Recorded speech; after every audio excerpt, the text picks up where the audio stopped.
Section 1. You are going to listen to two university students talking about libraries in Australia. First, look at questions 1 to 4.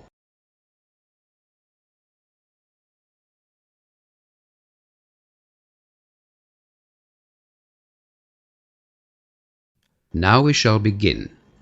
You should answer the questions as you listen, because you will not hear the recording a second time. Now listen carefully and answer questions 1 to 4. What's wrong, Yumi? You look very serious. Oh, hi, Marianne.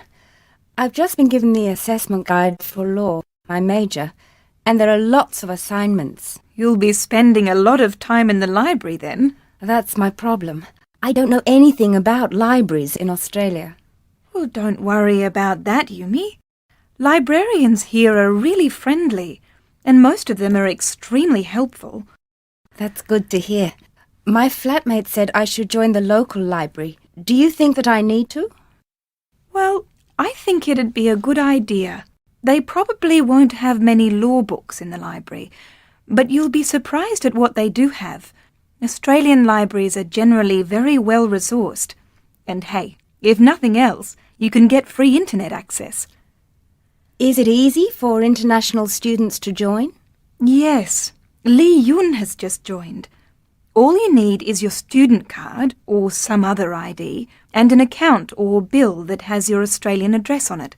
Like a phone bill or an electricity bill? Would that be okay? Yeah, that's all. It's very easy. They encourage people to join the library. And you can borrow lots of books as well as video and audio tapes or CDs. The newspaper is available too if you've got time to stay at the library and read it. Will it cost much to join the library? Joining libraries here doesn't cost anything, but you'll have to pay a fine if you return your books after the due date. It's about 10 cents per book per day. How long can I borrow books for? The loan period for books is about a month, but you can easily extend the time for another month if you want to. You can even do it over the phone, but it has to be arranged before the due date. What about the university library? Haven't you been there yet? No, not yet. I was sick for the orientation week and I missed out on the campus tour. Well, Yumi, I've got an hour before my next lecture. Why don't we walk up together and have a look around? Oh, that'd be great, Marianne. I'd really appreciate it. Yumi and Mary Ann arrive at the main entrance to the university library. As you listen to the rest of the conversation, answer questions 5 to 10. Before the conversation continues, read questions 5 to 10.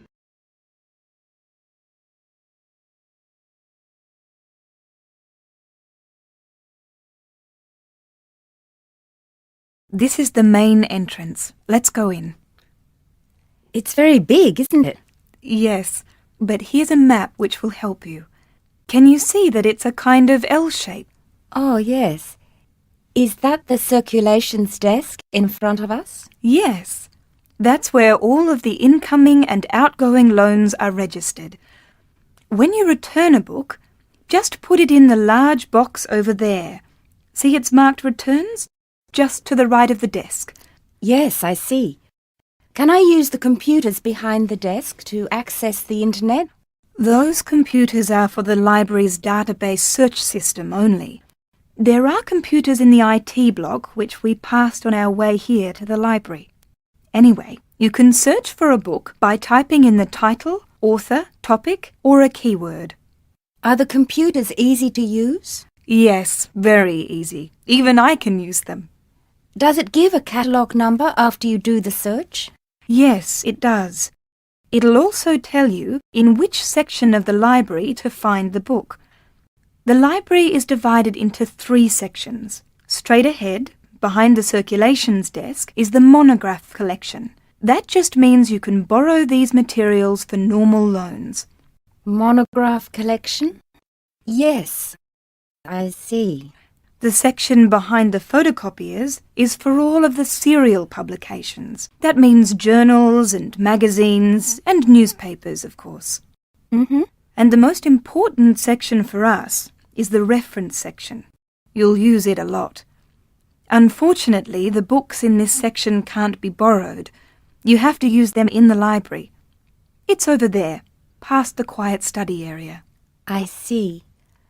So, do I need to join or register here? Or do I have automatic borrowing rights as a student? As long as you have your student card, you can borrow books from the monograph collection. Anyone else can access the rest of the library. What if I can't find a particular book?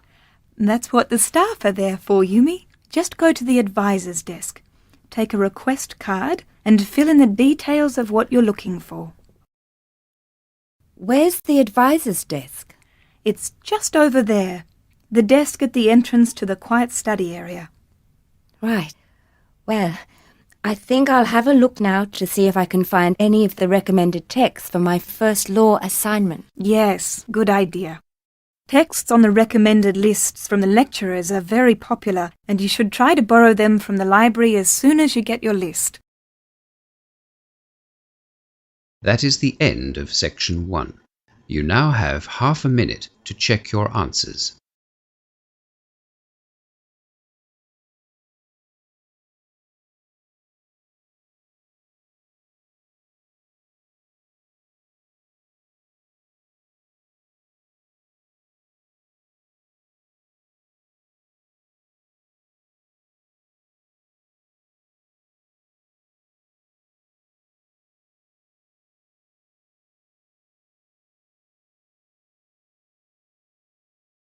Now turn to section 2 of your listening question booklet.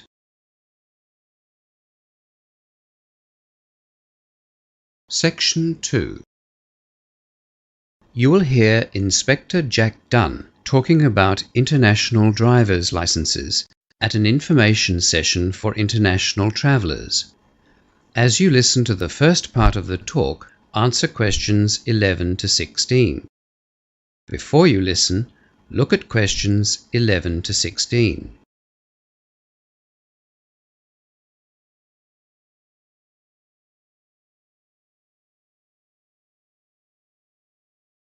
I'm sure that you have all heard about international driving licenses. They have been around since 1949, when the United Nations gave approval for their use. This meant that travellers could drive freely in the 186 countries that recognise the international driving licence system, regardless of the language that the drivers spoke. The only conditions were that the driver had to already hold a driving licence in their home country, and they had to be at least 18 years of age. International driver's licenses are well recognised. After all, they've been in use for over 50 years. To break the language barrier, the licence is printed in 11 different languages, but the last page of the booklet is always in French.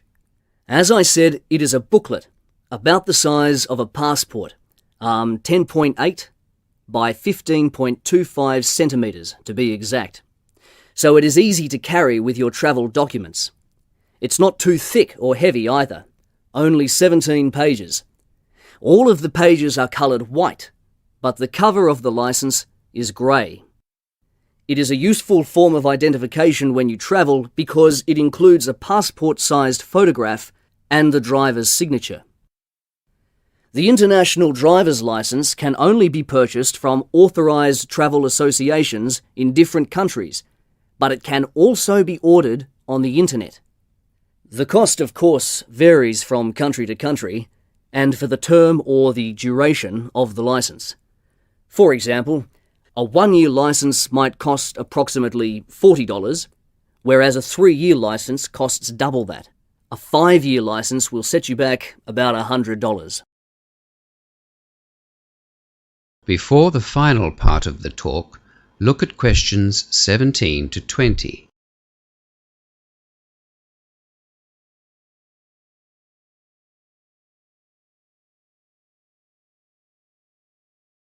Now you will hear the rest of the talk. Answer questions 17 to 20. Before I outline the 4 most important points to consider before rushing off to get your international driver's license, I should probably mention that, yes, the international driver's license covers all types of vehicles from motorbikes to trucks. But just as in your own country, you have to be qualified to drive such vehicles. You might like the idea of driving around the Australian outback on a motorbike, or checking out the English countryside in a bus with all your mates, but you'll have to take the appropriate test before you set off. Okay, now the 4 main points. Firstly, you cannot use an international license in the country in which it is issued. It is for international travel only. Some international students avoid this rule by ordering their licenses on the internet, which will ask them to nominate a country of your choice for that very purpose. Secondly, some countries won't allow you to use an international license indefinitely. In Australia, for example, you can only use the international license for a year. After that, you must get an Australian driving license. Other countries aren't as strict as that. Thirdly, drivers on international licenses must abide by the road rules in the country that they are visiting. If you are caught breaking those road rules, you will have to pay the penalty, usually a fine. And if you are the cause of an accident, expect to pay for any damages that you are responsible for. Holding an international driver's license does not give you the right to be reckless. And yes, if you have been suspended or banned from driving in your own country, the same rules apply with an international driver's license. You must have an existing driver's license to apply for an international driver's license. Some police will, in fact, want to see both your international license and your own driver's license, so carry both licenses with you to save wasting valuable time. Finally, you don't have to take another driving test to get an international driver's license. Your own driver's license is proof that you know how to drive.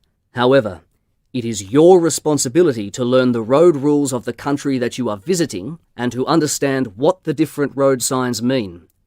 Police are not always understanding to foreign drivers. If you break road rules either deliberately or out of ignorance, expect to pay the price. Police are ultimately the same everywhere. That is the end of section 2. You now have half a minute to check your answers.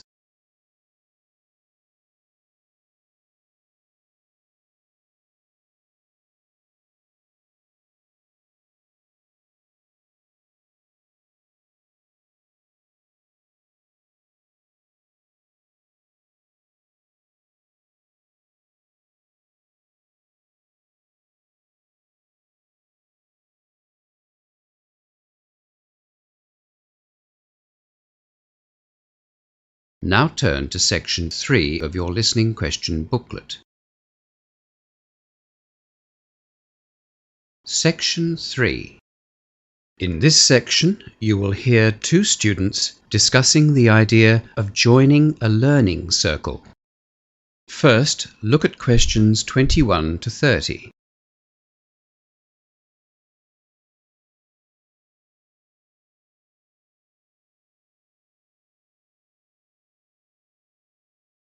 Now listen to the discussion and answer questions 21 to 30.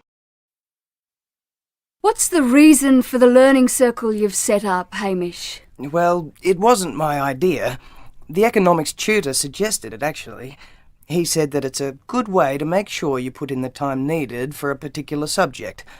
But for me, well, I thought that studying in a group like that would give me some incentive to study.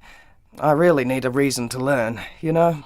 Motivation, especially in economics. Well, I guess study groups can give you discipline and motivation. They're both useful, but my biggest problem is that I'm finding economics quite difficult. I think I need extra help just to understand the material. A learning circle could help. I was thinking of even getting a private tutor. Private tutors can be expensive. You're welcome to join us, and it won't cost you anything. Every week, we're going to begin the session with problems and questions from material that we've been given in the lecture. We want the learning circle to be practical and worthwhile, so that we all help each other to do well. Do you think the others in the group would mind if I joined as well? Of course not. There are only 5 of us, and you know us all. Well, I've been researching some past exam papers, so I'd be happy to contribute those to the circle if I join. One of the others suggested doing that too. He thought that we should try and identify any trends or common questions that were included in the past papers, and that way we could prepare a little better for the final exam. Yeah, that's what I was thinking. In fact, I've already started looking at last year's exams. Great. We're also going to hold mock tutorials, so we can practice our presentations on a smaller group before we have to do the real thing. I am so worried about that. I'm dreading that first presentation. I've never done any kind of public speaking before. Well, you're not alone. I think we're all pretty nervous about it, but we're hoping that the mocks will give us all a bit of confidence for the real tutorial. We don't want the group to be competitive, just collaborative. You know, working together and helping each other. It sounds like you've really thought the learning circle idea through. You seem well planned. It's just that when we all met last week to discuss the idea, we all had a list of objectives. You know, what we wanted to get out of a learning circle. That made the planning quite easy. Look, why don't you come next week to our first circle and you can see if it's what you're looking for. If not, well, you won't have lost anything and you can always organise a tutor for yourself afterwards. Yeah, I think I will. When and where are you going to meet? Our inaugural meeting of the circle is on Thursday evening from 6 to 8 in Ryan Hall. Okay, I'll be there. We plan to talk about any material that we've had trouble with from the lecture first, and then we thought we'd talk about our individual learning styles. Even though we all know each other as friends, we thought that because it'll be our first time together as a study group, it might be useful. I'm not exactly sure what my learning style is. Give it some thought during the week and try to notice how you study. Some people summarise everything or rewrite lecture notes every week. Others like to highlight the important points or group similar bits of information together. People like me, well, I have to read material at least 3 times before I can really comprehend it. Really? I'm a writer, I guess. I have to write everything down or I forget it straight away. I use the computer a lot. See? You do know how you learn. You just had to think about it. I'll bring the exam papers and the research that I've started. We probably won't have time to look through them at our first meeting. I'll bring them anyway, just in case. I think this learning circle idea is going to be a great success. That is the end of section 3. You now have half a minute to check your answers.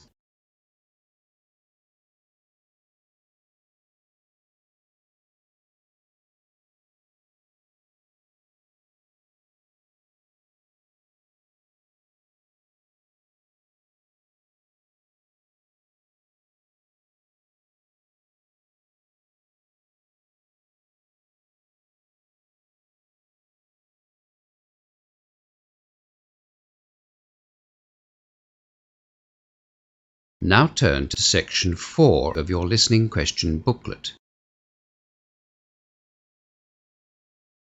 Section 4.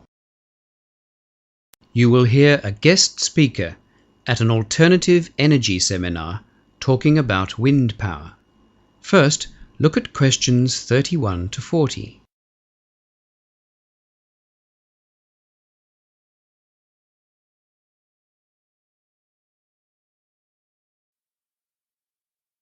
Now listen to the talk and answer questions 31 to 40. Good morning. Thank you for giving me the opportunity to speak at this year's Alternative Energy Seminar. Right.